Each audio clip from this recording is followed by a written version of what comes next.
Mungkin di sini kan banyak juga yang ketika mendengarkan ini tuh pengen tahu gitu loh. Sektor saya gitu atau sektor apa lagi? Mungkin dari Mas Al ada sektor lagi. lain. Contoh lainnya adalah sektor perkebunan, misalkan industri perkebunan, baik itu perkebunan maupun batu bara, yang mana sebenarnya nggak boleh sedikit pun ada api ya.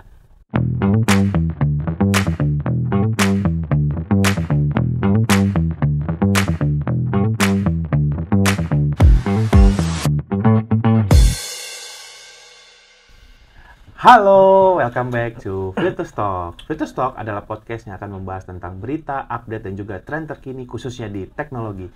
Dan saya, Jeffrey, yang akan membawakan podcast kali ini. Nah, untuk podcast kali ini, kita akan membahas satu topik yang mungkin topiknya pun cukup umum gitu. Tapi topik yang sangat menarik untuk dibahas. Yaitu kita akan membahas tentang AI atau Artificial Intelligence, atau mungkin orang umum nyebutnya kecerdasan buatan.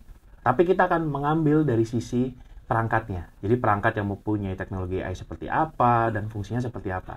Nah, untuk topik kali ini kita akan membahas bersama salah seorang team leader pre-sales dari Virtus Teknologi Indonesia. Dan tanpa berlama-lama lagi, kita sambut Mas Al Foley. Halo Bro Al. Halo. Wah, ini gimana kabarnya Al? Baik. Gimana kabar Ko Jeff? Wah, baik dong. Sehat selalu dan juga yang pasti kita harus semangat. Siap. Kita harus semangat selalu. Oke. Nah, ini kan kita mau bahas-bahas nih. Kita mau bahas tentang Artificial Intelligence. Mungkin kan sebelumnya, mungkin kita udah sering ngobrol lah ya kan. Di luar kita lagi mau podcast ini kan kita udah sering ngobrol ya tentang AI. Dan saya ngeliat bahwa pengalamannya Bro Al ini untuk di AI ini cukup banyak gitu kan. Nah, kan Bro Al udah sering nih ketemu customer, ketemu klien, terutama klien-klien yang memang butuh teknologi AI gitu saya lihat. Nah, mungkin sebelum masuk lebih detail gitu, teknologi seperti apa yang diimplementasikan, mungkin kita jadi pengen tahu tuh pandangan Mas Al sendiri sih sebenarnya untuk AI itu sendiri secara global itu seperti apa gitu. Mungkin perkembangannya atau apa yang terjadi gitu. Ya kalau kita lihat ya, bahwa perkembangan teknologi saat ini pun selalu berkembang. Di mana sebenarnya transformasi digital ini kita dituntut untuk harus mengetahui bahwa teknologi itu berdampingan dengan manusia gitu ya. Perkembangannya cukup signifikan. Jadi segala sesuatu kebutuhan manusia ini sekarang sudah apapun itu sudah terdigitalisasi atau menggunakan teknologi. Contoh sederhananya mungkin kalau kita pernah dengar itu ada smart home. Smart home ya betul ya kan? Sih itu ya. Smart home kita bisa melakukan apapun, anything in a mobile phone mungkin, atau malah sekarang sudah mulai booming lagi menggunakan voice command, baik itu di smartphone, di smartphone maupun bahkan di kendaraan pun sekarang udah mulai viral. Menarik tuh ya kendaraan kan tinggal sudah bisa ngomong voice command, voice itu command. sudah mengikuti teknologinya. Seperti itu. Nah, itu sebenarnya di mata masyarakat pun itu di Indonesia pun sudah mulai beradaptasi itu dengan perkembangan teknologi tersebut. Nah, apalagi kalau kita lihat secara global pun itu negara-negara yang adidaya pun bahkan negara di benua Asia pun udah saling berlomba-lomba memanfaatkan teknologi tersebut ataupun mengembangkan teknologi tersebut. Nah, itulah yang kita lihat ya, bahwa Indonesia pun itu sudah mulai merambah ke ranah tersebut. Karena kalau kita perhatiin industri 4.0 aja, ini kita sudah mulai mengikuti. Contoh sederhana misalkan kayak pabrik air minum misalkan, itu sudah menggunakan mesin yang mana mesinnya sudah secara otomatisasi tiba-tiba keluar sudah di labeling, sudah ditutup dan sebagainya. Contoh sederhananya. Nah, itu adalah bahwa sektor industri kita pun itu sudah mulai melek nih akan teknologi tersebut. Apalagi kalau saya lihat dari sumber Microsoft ya, Microsoft.com itu bahwa 14% dari pengusaha bisnis di Indonesia itu sudah mulai menggunakan kecerdasan buatan. Kayak gitu. Nah, itu sih yang salah satu faktor. Menarik nih. Ya. Sebenarnya pembahasannya tuh cukup panjang, tapi sebenarnya cukup mudah dimengerti gitu kan. Bahwa sebenarnya perkembangan AI di secara global gitu kan, kita lihat bahwa sudah banyak nih mengikuti ya kan, dan juga sudah mulai inline nih, dimana bahwa memang itu kan masuk eranya industri 4.0 gitu kan, dimana ada pengimplementasian AI atau kecerdasan buatan di industri 4.0 itu. Lalu tadi juga masalah membahas yang menarik adalah 14% ini. 14% di mana bahwa orang atau sektor industri sudah mulai menggunakan AI. Nah, dari survei itu tuh 14% itu secara global atau sebenarnya di Indonesia? Ya, itu sebenarnya di Indonesianya. Dan itu Oke. start di tahun 2019 ya. Oke. Itu kurang lebih 3-4 tahun yang lalu. Oke. Dan itu pun pasti seiring berjalan waktu, itu sudah kita ikutin nih perkembangan teknologi. Apa yang bisa diadopsi di Indonesia? Apa yang bisa dimanfaatkan di Indonesia? Ya. Nah, ini menarik nih. Kebetulan produk yang saya pegang ini adalah Hikvision. Oke. Yang mana ini sudah cukup banyak membantu ya kebutuhan-kebutuhan industri di Indonesia. Oke. Kayak gitu. Nah, mungkin sebelum tadi kan masalah ya juga memegang salah satu produk kan, Iya. produknya adalah Hikvision. Iya. Nah, mungkin sebelum kita bahas tentang Hikvision, saya masih tetap pengen gali pandangan Mas Al itu dari sisi secara umum untuk AI itu sendiri. Nah, dari AI itu sendiri atau kecerdasan buatan itu sendiri, itu kan sebenarnya tadi 14% itu di tahun 2019. Iya. Pasti seiring waktu meningkat. Iya. Nah, mungkin di sini jadi banyak yang penasaran. Oke, mungkin sektor saya belum gitu memulai. Atau saya mau mulai, saya bingung. Saya mau mulai dari mana? Ya. Mungkin dari Mas Al sebagai yang sudah experience ketemu banyak. Ya. Mungkin insight dari Mas Al seperti apa gitu untuk men-start penerapan AI di tempat mungkin kita bekerja gitu. Betul. Jadi gini, untuk melakukan pengimplementasian tuh kita tidak bisa langsung start secara masif ya. Ya. Jadi semua itu kita harus lihat blueprint, baik itu jangka pendek, jangka menengah, jangka panjang. Timeline-nya harus ada. Kenapa? Karena kita harus mengukur kesiapan dari kemampuannya, kapasitas dan kapabilitas. Contoh misalkan dari sektor industri ya. Industri Ya. itu ntar mesti diperhatikan fase satunya. Contoh, kita siapkan dulu aja barangnya yang misalkan standar untuk pengawasan, monitoring, Oke. kamera monitoring. Setidaknya membantu para customer tersebut untuk proses bisnisnya dulu. Oke. Karena selama ini mungkin hanya tergantung terhadap manpower.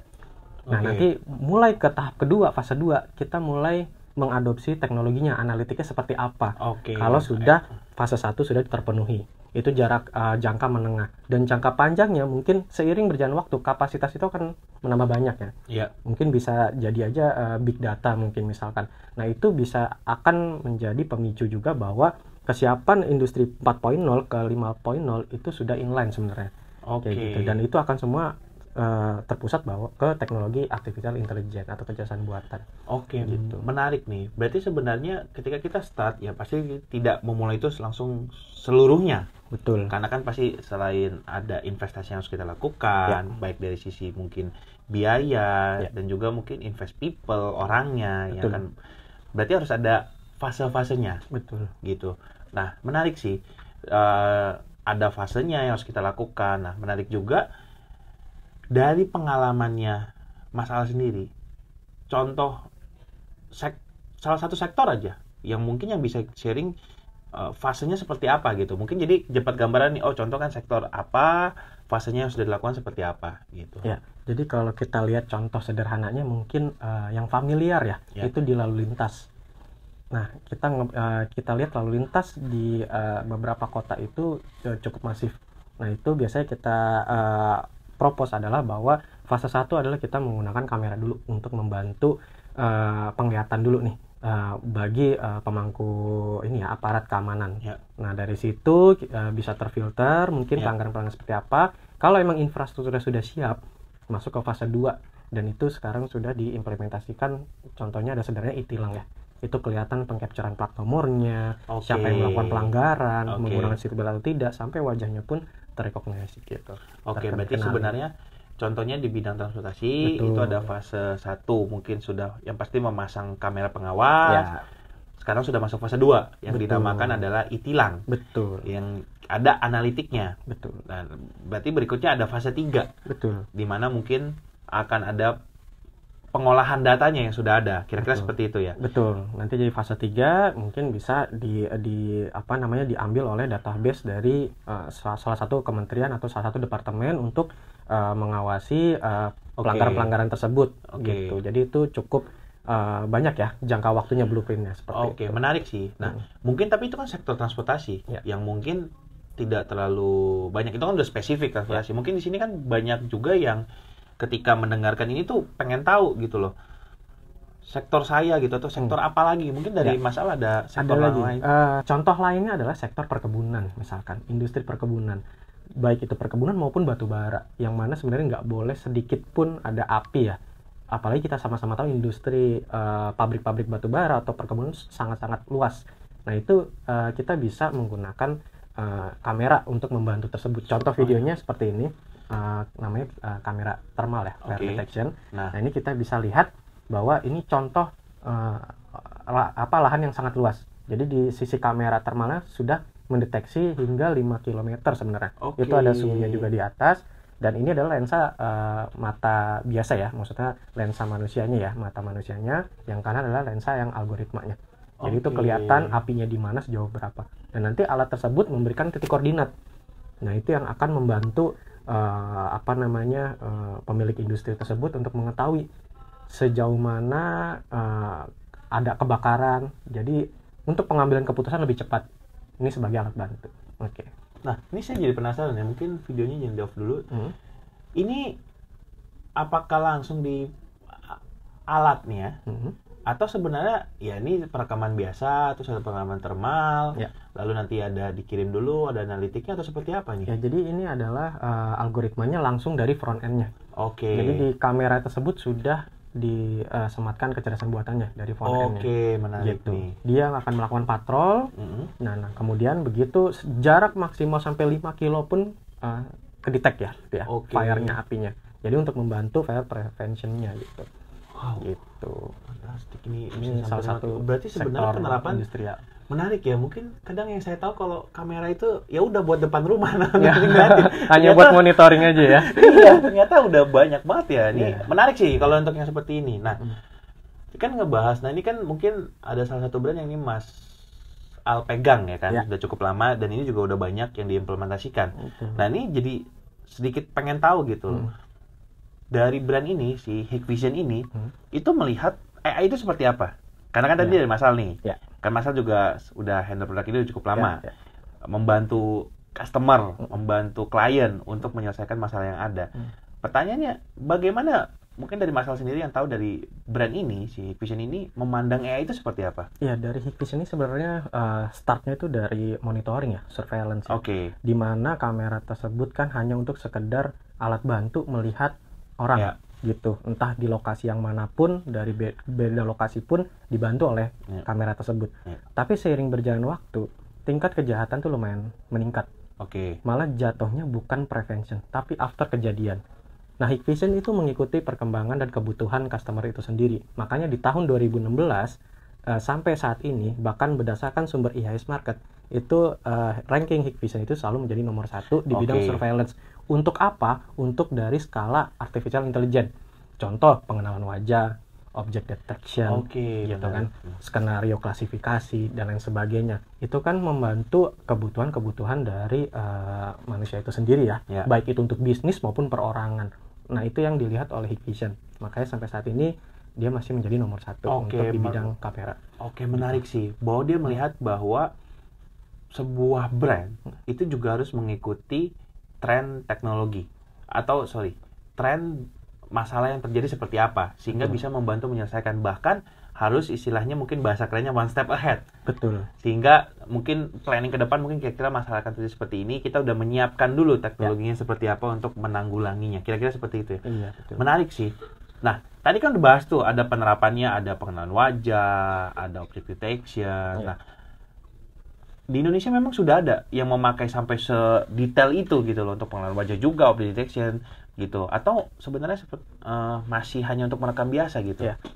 Balik lagi, kita tarik ke belakang. Kata kunci adalah kejadian yang sudah ada ya, dan dibutuhkan oleh manusia untuk gimana sih mengurangi kejadian kejahatan tersebut. Nah, ini ada salah satu case, jadi ini cukup viral di sektor transportasi, yaitu di KRL.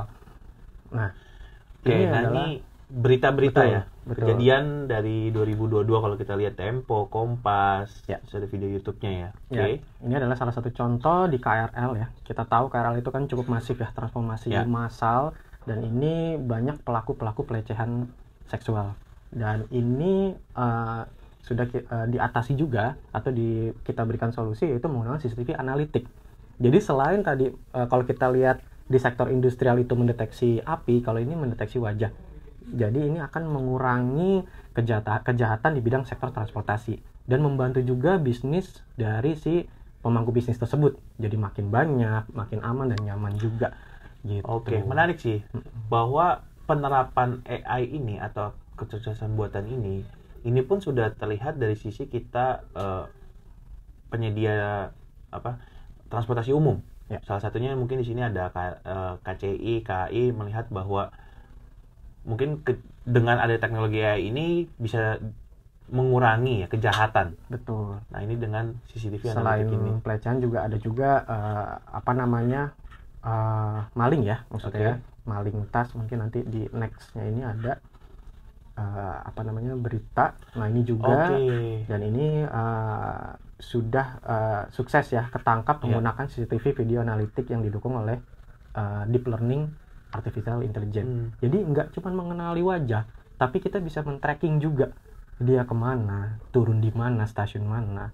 Nah, itu kan contoh-contoh sederhana bahwa kamera Hikvision itu mengadaptasi kebutuhan di lapangan. Nggak cuma mengenali wajah, tapi men-tracking juga dia kemana, turun di mana. Seperti itu. Nah, itu di sektor transportasi ya. Oke, menarik sih. Tadi udah yang tadi kejahatan nih, membantu juga bisa nangkep pelaku kejahatannya. Dia bisa sampai tahu nggak ini kan Endang nih siapa nama ibunya, dia tahu nggak, bisa nggak nih? Nah, itu sebenarnya bisa ketahuan sebenarnya kalau ada database-nya. Oh, serius? Serius. Jadi gini, konsepnya adalah algoritmanya nggak cuma dia mendeteksi wajah untuk ditaruh di database pencarian orang, tapi bisa juga orang tersebut ternyata sudah ada database yang ada nama detailnya seperti KTP dan sebagainya. Dan itu nanti bisa diurus oleh aparat keamanan. Jadi ketahuan bahkan sampai umurnya pun kamera tersebut bisa mengestimasi secara akuratnya itu adalah 90% ya. Umurnya, gendernya, menggunakan baju warna apa, sedetail itu kamera tersebut. Oke, menarik sih. Nah, itu sih. Hebat juga ya. Saya tadi lagi mau itu untuk nama ibunya bisa tahu loh. Yang penting asal ada tadi terkoneksi ya dengan database-nya apa gitu. Seperti itu.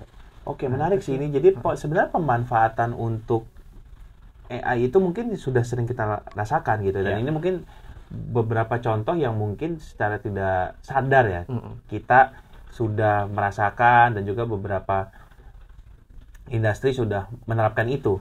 Nah, untuk skala yang lebih besar lagi, mungkin ada case lagi nggak ini mungkin dari pengalaman Pak Al gitu yang mungkin bisa di-sharing gitu, case-case seperti apa?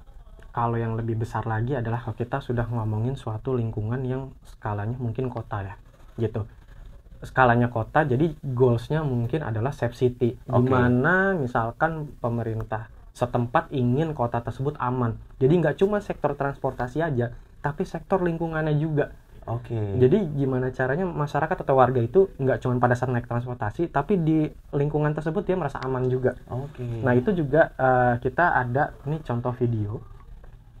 Nah, ini ada yang laporin bahwa ada orang mencurigakan atau suspek ya pakai baju merah, menggunakan tas punggung. Nah, dia nyolong tas lah istilahnya gitu. Nah, ini salah satu platformnya ya. Next, kemudian kita cari orangnya. Next, menggunakan fitur body picture. Nah, ini nanti kita cek dari timeline-nya tuh bisa kelihatan di tanggal berapa laporannya tersebut. Kita trace menggunakan kacamata atau tidak, warnanya apa, gendernya apa, pakai topi atau tidak, kacamata atau tidak, baju lengan panjang, lengan pendek atau tidak, pakai tas, yes. Nah, langsung ketemu. Berarti ini sebenarnya udah sampai sedetail itu ya? Betul, sedetail itu untuk pencarian orang. Dan itu pun klasifikasinya itu udah jatuhnya kecerdasan buatan ya. Jadi nggak cuman berdasarkan wajah, tapi body attribute-nya juga. Gitu. Nah, ini begitu pilih cari yang paling akurat, yang paling 100%, begitu next. Dan nah, ini nanti kelihatan dia jalan kemananya gitu. Wah, ini kayak seperti di film-film ya nih ya. Betul. Kita jadi di tracking FBI nih kita nih. Film-film Mission Impossible nih. Iya. Nah, seperti itu. Next, jadi kelihatan dia kemana. Nah, abis itu dia naik mobil, misalkan ngabur. Nah, nanti kita cek berdasarkan lokasi dan waktunya dia pergi menggunakan kendaraannya warna apa nanti ya, kita cek. Mungkin agak dicepetin. Menarik. Kalau memang semua kamera sudah terintegrasi bahkan sampai mobil ya. Betul. Jadi kalau tadi kita berawal dari wajah, kemudian body attribute, sekarang kendaraannya. Jadi begitu dia naik mobil warna putih, tadi kan keterangan menggunakan mobil warna putih ya. Nanti setelah ini mobilnya jalan.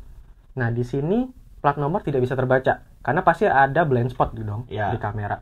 Tapi bisa ketahuan di vehicle analysis karena kita integrasi ke lalu lintas tadi yang kita bahas di awal. Kelihatan mobilnya warna apa di searching, yang di jam yang tadi, diarahin di tentang area waktu mana betul. gitu kan. Next. Nah, kita pilih yang tingkat akurasinya paling tinggi, warna putih yang tadi sesuai. Nah, ketemulah nanti di zoom untuk plat nomornya. Coba di next. Nah, itu dia. Begitu di zoom, ketahuan, kita catat nomornya. Nah, kemudian kita cari lagi next untuk platnya. Betul, di jam tertentu kita cari dan akan ketemu suspek vehicle-nya di mana, dia berada di lalu lintas yang mana. Gitu. Next. Ini kayak di film itu loh, salah satu film yang punya istilahnya God's Eye nih. Nah, God's Eye di dunia nyata nih. Begitu ketahuan lalu lintas mana, baru ntar urusan aparat keamanan. Wah, menarik nih. Gitu, untuk meneruskan. Sekarang kemampuannya sudah sampai se-deep ini ya? Iya, untuk betul. kecerdasan buatan di dunia CCTV ini? Betul. Gitu. Wah, menarik nih. Ya, kelar video. Nah, ini kan jadi kita lihat, wah ini manfaatnya banyak gitu kan, yang terjadi gitu. Pertanyaannya ini apa kalau gitu side effect-nya? Ya, tadi kan juga sempat dibahas ya, bahwa pasti ada manfaat. Ya. Dan tapi juga ada, kalau digunakan di orang yang tepat, pasti jadi sesuatu yang baik. Betul. Ya kan? Apa side effect-nya? Jadi side effect gini, kita balik lagi ke, kalau saya sebutnya 3K ya gitu ya. Iya. Kemampuan, kapasitas, dan kapabilitas. Balik lagi. Kemampuannya, orangnya sendiri, usernya sendiri. Usernya sendiri itu harus aware juga dengan teknologi tersebut, gitu kan, menggunakannya. Bagaimana cara menggunakannya juga, kan, gitu kan. Contohnya gini, kalau misalkan orang itu dia tahu nih kemampuannya seperti ini. Nah, bagaimana kita sekeliling itu bisa menjaga supaya efeknya atau kisah side effect yang kurang baik itu tidak terjadi gitu kira-kira? Ya. Itu balik lagi ke aturan dari SOP-nya pengguna teknologi tersebut. Nah, itu yang harus ditingkatkan awareness-nya. Ketika kita sudah memberikan solusi untuk kebutuhan mereka, tapi SOP-nya itu yang harus kita tekankan. Nah, itu adalah bagian dari kemampuan itu sendiri. Gitu. Kemudian yang kedua, kapasitasnya. Nah, kapasitasnya seberapa banyak kita ngomong device-nya, seberapa banyak device yang harus dibutuhkan. Nah, itu inline dengan timeline tadi. Dari blueprint jangka panjang, pendek, dan menengah. Gitu, menengah dan jangka panjang gitu kan, timeline-nya. Nah, itu kapasitasnya harus kita perhitungkan. Dan yang terakhir adalah kapabilitasnya. Seberapa jauh kapabilitasnya dari si perangkat tersebut? Apakah sudah memenuhi? Apakah perlu pengembangan lebih lanjut atau mengikuti perkembangan kebutuhannya? Karena kita bisa aja melihat yang video yang tadi kita lihat itu sebenarnya masih bisa dikembangin. Gitu, untuk jangka lebih panjang. Dan ini kan masih pengambil keputusan dari penggunanya kan. Mungkin nanti ke depannya sudah otomisasi, sistem tersebut udah mengambil keputusan sendiri tanpa adanya manpower. Mungkin nanti ke depannya. Tapi hambatan saat ini adalah kita masih membutuhkan manpower-nya juga. Gitu. Itu yang menjadi tantangan untuk ke depannya. Kayak gitu. Nah itu menarik. Itu kan tadi kita bahas dari sisi kemampuan, kapasitas, dan kapabilitas. Ya kan? Dimana bahwa orangnya pun harus bisa memakai teknologi kecerdasan buatan ini dengan baik. Nah, dan juga dari sisi ada kapasitasnya dan juga kapabilitasnya. Nah, yang jadi concern kan tetap masih bagaimana kita melihat itu. Maksudnya gini, apakah kita perlu makin awareness makin tinggi dengan adanya kecerdasan buatan di berbagai perangkat? Atau seperti apa gitu menurut pandangan dari Mas Al? Ya, jadi kalau kita lihat dari yang tadi kita bahas, itu adalah kita lihat dari sisi awareness-nya juga. Baik itu awareness teknologinya, kemudian awareness kebutuhannya, dan awareness mungkin ada celah di situ yang perlu kita tutup. Celah yang mungkin menjadi malah balik lagi, malah jadi kejahatannya. Kayak gitu, kita nggak tahu penggunanya seperti apa. Jadi itulah yang tadi saya ngomong di awal, apakah ini menjadi manfaat yang baik buat manusia atau malah jadi kedepannya ada celah untuk hambatan. Teknologi apapun pasti ada celahnya. Yang dibuat pasti ada celahnya. Tapi gimana caranya kita lihat perkembangan itu dipakai sesuai dengan kebutuhannya. Gitu. Itu yang makanya kita lihat sampai masa depan pun kita akan berdampingan dengan teknologi gitu. Dan pasti saya yakin kecerdasan buatan ke depannya itu akan memberikan solusi untuk kebutuhan manusia itu sendiri gitu. Menarik ini pembahasannya ini. Kita udah cukup lama berdiskusi nih. Ya. Nah, mungkin dari tadi ini kan saya yang nanya mulu gitu kan. Nah, Iya. ini teman-teman kita juga udah ada yang pengen nanya nih. Oh, banyak nih ya. Iya, banyak Kayaknya nih. ada 100-an kali ya dia. Iya, sebenarnya ada 3.347 pertanyaan. Padahal Cuman semalam tuh 2.750 semalam sebenarnya. Cepet ya dalam waktu beberapa jam ya. Nah, Tapi jadi coba kita cek. iya. Jadi kita udah memilih beberapa pertanyaan yang terbaik. Karena Oke. durasi juga dong. Bener, Durasi. Kan bener. Pak Al sibuk nih, jadi kita durasi ya. Bapak juga mau syuting lagi kan? Ya. Coba silakan. Kita lihat pertanyaannya. Nah, ini dari Vitizen bertanya. Ini dari Sigit_PRA gitu. Oke. Tanya, apakah deteksi objek dapat dipalsukan untuk menipu AI pada CCTV? Oke. Nah, Deteksi objek ya. Memang betul. Mungkin dia tahu bahwa CCTV juga ada kemampuan untuk mendeteksi objek. Ya. Ya, contoh misalkan mendeteksi plat nomor, misalkan kan objek juga. Ya. Misalkan mendeteksi adanya pergerakan orang, langsung bunyi warning ada juga. Kalau dipalsukan, itu sebenarnya balik lagi ke tingkat algoritmanya dia. Seberapa akurat. Contoh, kalau emang kamera tersebut mendeteksi plat nomor, pasti bisa dipalsukan. Tapi pasti dia akan mengikuti algoritma yang sudah di set di awal. Kalau misalkan platnya, objeknya itu dirubah-rubah, dia nggak akan mau ngebaca gitu. Balik lagi. Jadi teknologi itu di set. Contoh lagi, misalkan objek wajah, mungkin mengenal wajah kan, orang kembar misalkan kan, mata kita aja nggak bisa bedain kan, apalagi kamera gitu kan. Oke. Bener gak sih? Iya. Jadi kamera karena udah di set up dia ada standarnya, namanya juga teknologi kan, ada batasnya. Justru manusia yang menciptakan dia gitu kan. Jadi kalau balik lagi ke pertanyaan, deteksi objek bisa dipalsukan untuk menipu, sebenarnya nggak bisa jawabannya, karena kameranya sudah ngeset sampai range berapa sih dia mendeteksi objek. Oke. Seberapa akurat, itu kan udah ada penelitiannya, udah ada datasheetnya juga. Jadi itu jawabannya. Jadi tidak bisa ya. Tidak bisa. Sebenarnya menarik sih. Jadi menipu AI pada CCTV kan tadi udah pengecekan. Nah, mungkin objek palsu. Mungkin perkembangan contoh wajah kali ya. Iya. Nah, tadi mungkin dengan anak kembar. Itu kan beneran ya. Tapi kalau misalkan dengan foto. Contoh saya scan gini. Foto saya gitu kan. Saya foto, habis itu saya scan di situ. Apakah dia tetap bisa membaca karena kan hanya foto, atau dia harus fisiknya gitu sebenarnya? Perkembangannya udah sampai mana gitu? Perkembangannya di Hikvision ya. Iya. Itu sangat tinggi. Oke. Jadi dia hanya bisa membaca struktur segitiga wajah secara real time. Oke. Kalau foto itu berbentuk 2 dimensi, di mana dia nggak akan ngebaca itu wajah. Oke. Walaupun fotonya mirip persis ya, nggak akan bisa. Jadi seakurat itu. Bahkan even kemarin kita pandemi pun, kita menggunakan masker pun, kita ketahuan wajah kita namanya misalkan Jeffrey, padahal pakai masker. Karena sebenarnya struktur segitiga wajah sudah mewakili. Dari hidung, mata, dahi. Jadi walaupun menutupi masker masih bisa kebaca. Gitu, dan itu sudah dipakai ya di beberapa rumah sakit klien-klien kita. Seperti itu. Oke. Nah, menarik sih sebenarnya kalau ditanya apakah banyak kan orang suka apakah bisa ini lebih detail lagi, bisa contoh misalkan saya wajah. Saya pakai masker, saya pakai kacamata hitam, saya pakai helm. Mata kita aja nggak bisa ngelihat. Betul. Apalagi kamera yang kita ciptakan gitu kan. Oke. Gitu. Berarti sebenarnya balik lagi bahwa perkembangan AI pun akan terus berkembang, itu sudah pasti ya? Sudah pasti. Tetapi kan teknologi itu adalah, tadi kata kunci dari masalah adalah alat bantu ya? Alat bantu. Untuk membuat kita bekerja lebih efisien. Betul. Dan mendapatkan proses bisnis yang paling signifikan. Peningkatannya. Jadi kita harus melihat teknologi apa yang cocok di sektor-sektornya. Betul. Gitu. Oke. Ada pertanyaan lagi? Thank you ya untuk Mas Sigit_pra. Gitu. Nanti ada sedikit souvenir yang akan diberikan oleh dari tim Virtus. Nanti akan dikontak. Oke, next. Oke, nah. Ada pertanyaan berikutnya lagi. Ini dari Z0593. Apa saja keunggulan dan kekurangan CCTV ini? Apakah nantinya CCTV akan digandrungi masyarakat ke depannya? Oke, ini menarik nih pertanyaan ini. Apa aja keunggulan, kekurangan, dan apakah nantinya akan digandrungi ya masyarakat? Kalau keunggulan banyak ya. Tadi kita bahas lumayan panjang lebar keunggulannya, bahkan sampai untuk membantu proses bisnis dan revenue itu cukup signifikan. Kalau kekurangan juga sudah tadi kita bahas bahwa teknologi apapun pasti ada kekurangannya.